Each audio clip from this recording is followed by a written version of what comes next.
अस्सलामुअलैकुम, this is Shamsul Amin and welcome to bank of MCQs. आज हमारा टॉपिक है प्लेन एंगल। क्वेश्चंस कुछ इस तरह से आ सकते हैं। लेट सपोज वी हो साइकिल और इस साइकिल का जो रेडियस है वो हमें गिवन हो और हमें कहे कि लेट सपोज ये जो साइकिल है ये इतनी रिवॉल्यूशंस का टाइम कवर कर ले तो ये कितना डिस्टेंस कवर करेगा। या हमारे पास आ जाए कि हमारे पास 1 रेडियन कितने डिग्री के बराबर है या 1 डिग्री कितने रेडियन के बराबर है। इसके अलावा अगर हमें टाइम गिवन हो और हमसे पूछे कि इन दो हैंड्स के बीच हमारे पास एंगल कितना है, सो इस टाइप के क्वेश्चन हमारे पास एंट्री टेस्ट के हवाले से आ सकते हैं। इसके अलावा एक क्वेश्चन गियर का भी है, वो हम बाद में सॉल्व करेंगे। तो चलिए स्टार्ट करते हैं। सबसे पहले हमारे पास है supplementary quantities. 2 types of physical course supplementary quantities है हमारे पास। पहला हमारे पास है प्लेन एंगल, दूसरा हमारे पास है सॉलिड एंगल। अभी हम डिस्कस करेंगे just plane angle. Plane angle हमारे पास क्या है, जो लोग हम कहते हैं कि लेट्स सपोज ये हमारे पास 2 लाइन है, इन्होंने 45 डिग्री बनाया है, इसको हम कहते हैं प्लेन एंगल। ये जो एंगल की बात हम कर रहे हैं एक प्लेन पर, इसको हम कहते हैं प्लेन एंगल। ये जो थीटा है हमारे पास, ये एक्चुअल क्या है, ये एक्चुअल में हमारे पास S to R रेशियो है। S क्या है, S हमारे पास है आर्क लेंथ और R हमारे पास है रेडियस। यानी अगर ये जो आर्क लेंथ है ये लिख लूं और इसको R से डिवाइड कर लूं, यानी ratio of arc length to radius is known as plane angle. Theta is equal to S divide by R, this is the equation for plane angle. यहां पर आप लोग देख ले, इक्वेशन के मुताबिक थीटा हमारे पास S को डायरेक्टली प्रोपोर्शनल है अगर R हमारे पास कांस्टेंट हो, यानी जैसे S इंक्रीज होगा थीटा इंक्रीज होगा। लेट सपोज ये मेरे पास आर्क लेंथ है, ये ज्यादा है ये कम है, बाकी रेडियस मैंने सेम रखा है। यहां पर आप लोग एंगल देख ले, यहां पर देख ले, यहां पर तकरीबन 60 है, यहां पर तकरीबन हमारे पास 30 है। दोनों केसेस में R हमारे पास सेम है, लेकिन ये जो S2 है हमारे पास, ये S1 से क्या है, बड़ा है। जब S2 बड़ा होगा तो थीटा भी हमारे पास ग्रेटर होगी। तो it mean theta is directly proportional to S।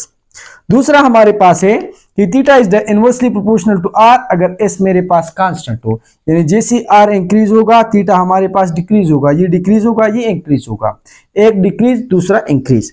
यहां पर ही मेरे पास आर्क लेंथ है जो मैंने सेम ली है दोनों केसेस में, यानी S1 is equal to S2, लेकिन यहां पर मैंने R1 जो है वो छोटा रखा है और R2 मैंने बड़ा रखा है। तो यहां पर जो एंगल है, let's suppose this is 80 and this is 30, so theta two 1 जो है ये मेरे पास कम है। क्यों कम है, क्योंकि R ज्यादा है। सो जब R ज्यादा होगा तो थीटा हमारे पास कम होगा।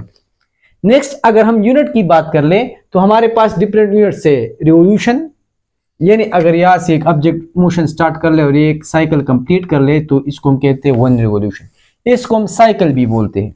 इसके अलावा इसका यूनिट हमारे पास है डिग्री, यानी 1 सर्कल में हमारे पास 360 डिग्री होते हैं। सही है। ऐसा यूनिट हमारे पास है रेडियन, ये हमारे पास ऐसा यूनिट है रेडियन। इसके अलावा मिनट और सेकंड, याद रखिए कि मिनट और सेकंड हमारे पास जो है टाइम की यूनिट है, प्लस ये मेरे पास थीटा यानी प्लेन एंगल की यूनिट है। मिनट को हम डैश से नोट करते हैं, सेकंड को हम डबल डैश से। यानी फॉर एग्जांपल ये मेरे पास है 1 डिग्री, ये हमें शो करते हैं डिग्री। यहाँ पर मिनट ये 1 कामा होगा, इसका मतलब है 1 मिनट, 1 डबल डैश इसका मतलब है 1 सेकंड। सही है। रिलेशन हमारे पास सिंपल है, 1 डिग्री हमारे पास बराबर है 60 मिनट की, सो इसको मैं इस तरह भी लिख सकता हूं। अब यहां पर देख ले, एक साइकिल में हमारे पास 360 डिग्री होती है, सो हर एक डिग्री में फिर 60 मिनट है, तो इतने हमारे पास जो है 1 साइकिल में मिनट्स होंगे। इसके अलावा 1 मिनट हमारे पास बराबर है 60 सेकंड्स की, so 1 minute is equal to 60 second. सही है। सो अगर 1 डिग्री की हम बात कर ले, 1 डिग्री में 60 मिनट है और 60 मिनट में फिर 60 सेकंड है, सो 1 डिग्री में हमारे पास 3600 सेकंड है, दिस इज 3600 सेकंड्स, और ये हमारे पास जस्ट 1 डिग्री में।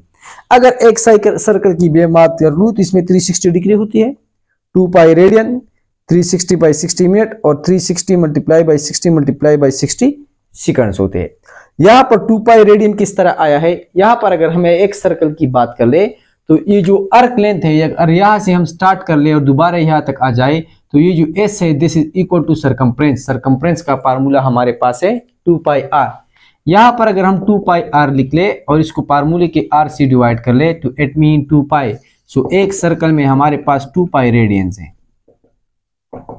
2 पाई मीन 2 मल्टीप्लाई 3.14 रेडियन है, mean 6.28 radian. So one circle contain 6.28 radian या 2 पाई रेडियन। अगर हम हाफ सर्कल की बात कर ले तो हम डायरेक्टली इस तरह भी लिख सकते हैं, हाफ के लिए हमारे पास पाई रेडियन होगा या सिंपल 3.14 रेडियन होगा। अगर फार्मूले से फाइंड कर ले तो theta is equal to S divide by R. Half circle का लेंथ, पूरी सर्कल का लेंथ जो है this is equal to 2 pi R. Half का क्या होगा 2 पाई आर बाई 2 यानी पाई आर। सो यहां पर एस बराबर है पाई आर डिवाइड बाय आर की। सो हमारे पास जस्ट आ जाएगा पाई। इसके अलावा एक एमसीक्यूज हमारे पास आता है। लेट्स सपोज हमारे पास 1 बज रहे हैं तो ये जो एंगल है ये कितना है। सो इसको हम इस तरह कैलकुलेट कर लेंगे। अगर यहां से मैं स्टार्ट कर लूं, एक सर्कल कंप्लीट कर लूं तो one circle contain 2 pi radian. इसको अगर मैं इस तरह डिवाइड कर लूं 1 2 3 4 5 6 यानी इसको मैं अगर 12 हिस्सों में काट दूं तो ये मेरे पास एक पार्ट बन रहा है। सो दिस इज 12 पार्ट्स में ये एक पार्ट है। तो ये जो एंगल है ये 2 पाई का पूरा 2 पाई के बराबर है। इसको मैं 12 हिस्सों में तकसीम कर लूं तो ये मेरे पास बन रहा है पाई बाई 6 रेडियन। सो ये जो एंगल है this is equal to pi by 6। अब अगर 12 और 1 के बीच जो एंगल है वो पाई बाई 6 है तो 12 और 2 के बीच कितना होगा, इसको हम कहेंगे पाई बाई 6 मल्टीप्लाई बाई 2 यानी 2 पाई बाई 6 या सिंपल हम पाई बाई 3 भी लिख सकते हैं। इसी तरह 1 2 3 एक का पाई बाई 6 है, 2 का 2 मल्टीप्लाई पाई बाई 6, 3 का क्या होगा जब 3 बजेंगे तो फिर मेरे पास बनेगा 3 पाई बाई 6। इसी तरह जब 4 बज जाएंगे उसके लिए हमारे पास होगा 4 पाई बाई 6। 5 के लिए क्या होगा 5 पाई बाई 6। 6 के लिए कितना होगा 6 पाई बाई 6। तो ये आप लोग याद रखें। इसी तरह 7 के लिए हमारे पास फिर दोबारा ये वाला जो है ये एंगल हमने कैलकुलेट करना है तो ये again pi by 6, 4 pi by 6, 3 pi by 6, 2 pi by 6, 1 pi by 6। सो ये टाइम आप लोग याद रखें। सही है। तो यहां पर आप लोग देख ले, जब हमारे पास 1 बज जाएंगे तो पाई बाई 6, जब 2 बजेंगे 2 पाई बाई 6, जब 3 बजेंगे 3 पाई बाई 6, 4 के लिए 4 पाई बाई 6, 5 के लिए 5 पाई बाई 6, 6 के लिए 6 पाई बाई 6 या पाई। तो ये आप लोग याद रखें। 1 रेडियन कितनी डिग्री के बराबर है और 1 डिग्री कितनी रेडियन के बराबर है। सो वी नो दैट एक सर्कल में हमारे पास 360 डिग्री होती है और एक सर्कल में 2 पाई रेडियन होती है। सही है। तो 1 डिग्री कितनी रेडियन के बराबर हो जाएगी by means of cross multiplication. x 360 is equal to 2 pi. x को हम फाइंड कर ले 2 पाई डिवाइड बाई 360, ये हमारे पास आ जाएगा 6.28 divide by 360 this is mistake. इसको हम इजी तरीके से कर सकते हैं, ये थोड़ा लेंथी हो गया, इतना टाइम हमारे पास एमसीक्यूज में नहीं होता। यहाँ पर देख ले 2 pi radian is equal to 360 degree. सही है।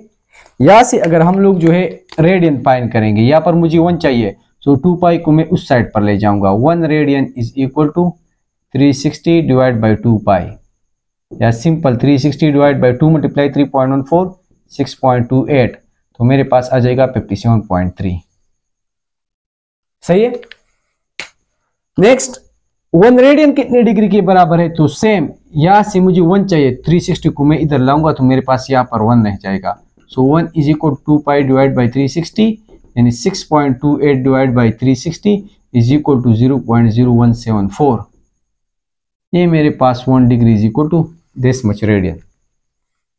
इसके अलावा याद रखें कि एक सर्कल में थीटा 1 कब होगी, तो आई नीड सम स्पेस, सो मैं यहां पर लिख लेता हूं। ये मैं रिमूव कर लूंगा।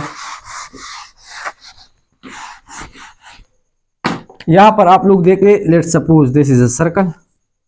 ये जो आर है और ये एस है, ये दोनों सेम हो जाए, ये आर्क लेंथ आर के बराबर हो जाए, theta is equal to S divide by R. जब दोनों सेम हो, दोनों कैंसिल हो जाएंगे, हमारे पास आ जाएगा 1 रेडियन। सो ये जो एंगल है इसको हम बोलते हैं 1 रेडियन। वो तकरीबन 57.3 के बराबर हो। अब यहाँ पर देख ले, अगर s ज्यादा हो जाएगा, लेट सपोज ये यहाँ तक आ जाए, तो जब s हमारे पास r से बड़ा होगा तो एंगल ऑटोमेटिकली 1 रेडियन से ज्यादा होगा। So angle will be greater than theta, हमारे पास क्या होगा 1 रेडियन से ग्रेटर होगा। अगर s कम हो जाएगा सो रेडियन हमारे पास 0 पॉइंट समथिंग हो जाएगा। s is less than 1, theta हमारे पास लेस देन 1 रेडियन हो जाएगा।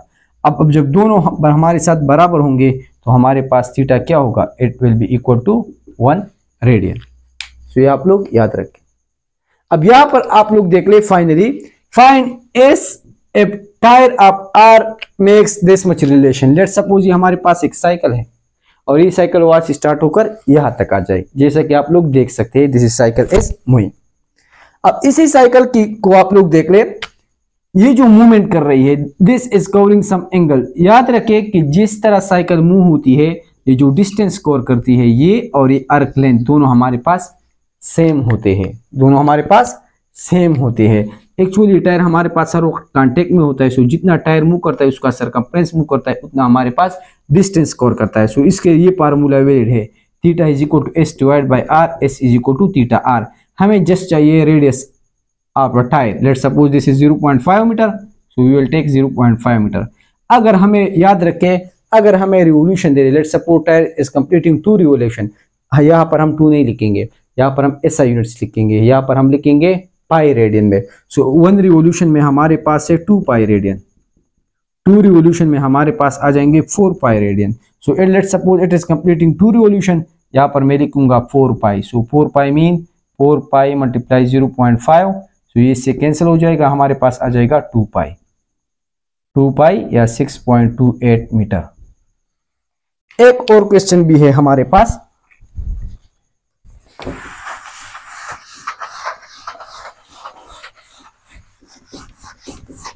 लेट सपोज आप लोग कहें कि हमारे पास जो है दीज आर 2 गियर्स, ये हमारे पास 2 गियर्स हैं।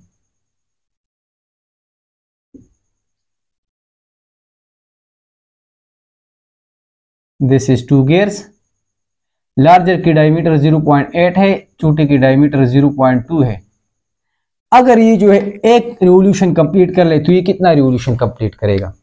तो याद रखिए, व्हेन गियर्स आर रोटेटिंग, जब 2 गियर्स रोटेट कर रहे होते हैं तो ये जो आर्क लेंथ कवर करता है, सेम आर्क लेंथ ये भी कवर करता है, because they are always in contact. Let suppose ये पॉइंट है, ये यहाँ से यहाँ तक आ जाए तो ये पॉइंट भी हमारे पास इतना ही डिस्टेंस कवर कर लेगा, ये दोनों आर्क डिस्टेंस सेम होंगे। S1 हमेशा S2 के बराबर होती है। So theta is equal to S divide by R, तो यहाँ से S हमारे पास बराबर हो जाएगा थीटा R। So S1 theta 1 R1 is equal to theta 2 R2। याद रखें कि अगर आप लोग को इस तरह का गिवन हो गियर्स, तो हमेशा theta 1 R1 is equal to theta 2 R2, लेकिन शर्त हमारे पास ये है व्हेन दे आर कनेक्टेड। सो कनेक्टेड की केस में अब यहाँ पर देख ले, R1 कितना है 0.8, R2 कितना है 0.2। इसने कितनी रिवोल्यूशन कंप्लीट किए? लेट सपोज एक सर्कल कंप्लीट किए 2 पाई रेडियन। आपसे कहे थीटा 2 पॉइंट कर ले, so theta 2 is equal to 2 multiply by pi 3.14 multiply by 0.8 divide by 0.2। Point point के साथ कैंसिल, 2 4 जार 8, 4 2 जार 8, 8 3 24,